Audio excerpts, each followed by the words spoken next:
Hi guys, it's been a while since we posted. We've been running somewhat busy schedules. And today, we chose to slow down a bit, to step away from the screens and schedules, and to spend a little intentional time with nature. Aberystwyth is home now, at least for this season, or maybe this chapter. And like all new places, it took a while to adjust to. We've learned not to sulk when the skies turn grey or when the wind feels a little too bold. We've stopped waiting for the perfect weather and started embracing the small gifts each day offers. So when the sun graces us with a few hours of warmth, we don't waste it. We step out, we breathe a little deeper, we laugh a little louder, we walk slower. We watch the waves touch the trees and let the earth remind us what it means to be still. There's something about nature that resets you gently. It doesn't rush. It doesn't ask questions. It simply invites you to be. And in a world that often asks us to constantly do, that invitation is sacred. It's in these quiet moments, crunching gravel underfoot, hearing the distant call of birds, that clarity comes. Not loud or urgent, but steady. You remember what matters. You remember who you are without the noise. Sometimes, it's the hush between the waves that holds the answers. We've also come to realize that being out here isn't just about rest. It's about returning to the body, to the breath, to the rhythm. You begin to notice things you hadn't before. The way the light catches the edge of the leaf, or how silence can be a kind of music when you listen long enough. Nature doesn't care about your to-do list.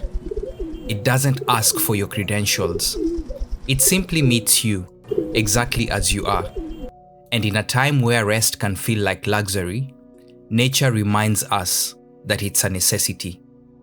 So here's to being present, to finding beauty in the ordinary, to letting the land teach us patience and the wind to teach us how to surrender, and to honoring the places we temporarily call home with open hands, grateful hearts, and muddy shoes. For those joining us for the first time, welcome. This is Travel and Tales, a space where we walk, reflect, and share the unfolding story of wherever life finds us. Right now, that place is a windswept stretch along the Welsh coast where the sea always has something to say, and the hills wear their weather like an old coat.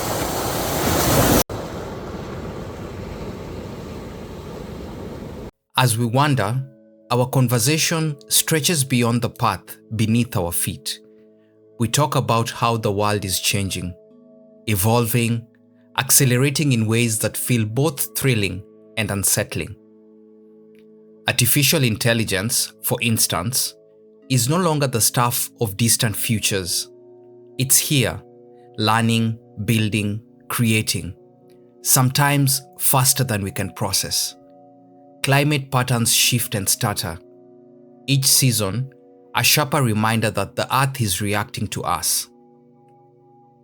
In labs, breakthroughs in medicine begin to blur the lines between healing and enhancement.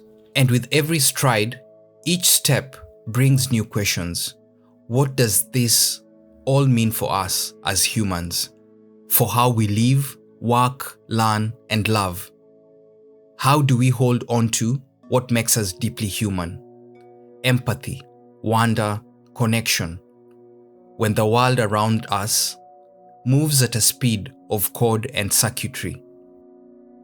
Maybe that's why we walk, to keep our pace in a world that rarely slows down, to remember that no matter how far technology takes us, there will always be wisdom in the wind, lessons in the tide, and truth in the turning of seasons. Of course, we had to visit the sea today. It's one of our favorite places here in Aber. There's something magnetic about it, the way it stretches endlessly towards the horizon, as if holding secrets from every shore it has touched.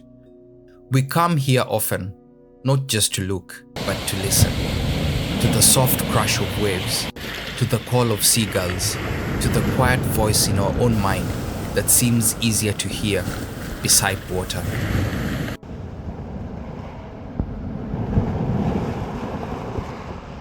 We haven't quite summoned the courage to swim in it yet, or even paddle. The sea here is beautiful, but it's also honest, unapologetically cold, often brisk, and occasionally wild. But maybe that's part of its charm. It doesn't invite you to conquer it. It invites you to respect it, to meet it on its own terms. And so, for now, we stand at its edge, letting the salty wind sting our cheeks, making silent promises that one day we'll step in. On a personal note, swimming in this water is firmly on my to-do list, not just for the thrill of it, but for the story it will hold. The kind you tell yourself when you need reminding that courage is rarely loud, and that some dreams are best approached slowly. Until then, we'll keep walking this shore, letting the waves tease us, daring us to cross the line where the sand ends and the sea begins. And maybe that's the real gift of places like this. They remind you that not everything has to be rushed, that it's okay to stand at the edge for a while before stepping in, that wonder doesn't require action. Sometimes it's enough to simply be present, to let beauty wash over you without trying to capture or conquer it. The sea will be here tomorrow, and the day after, and the day after that. Its rhythm is patient, its invitation constant. And in a world where so much demands urgency, that kind of constancy feels like a rare kindness.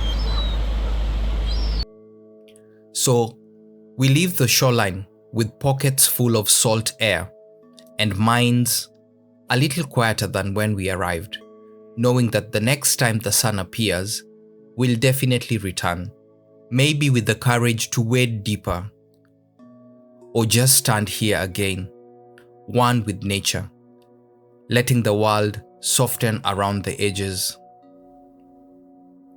Until next time, this is Travel in Tales signing out. Please remember to like and share the video.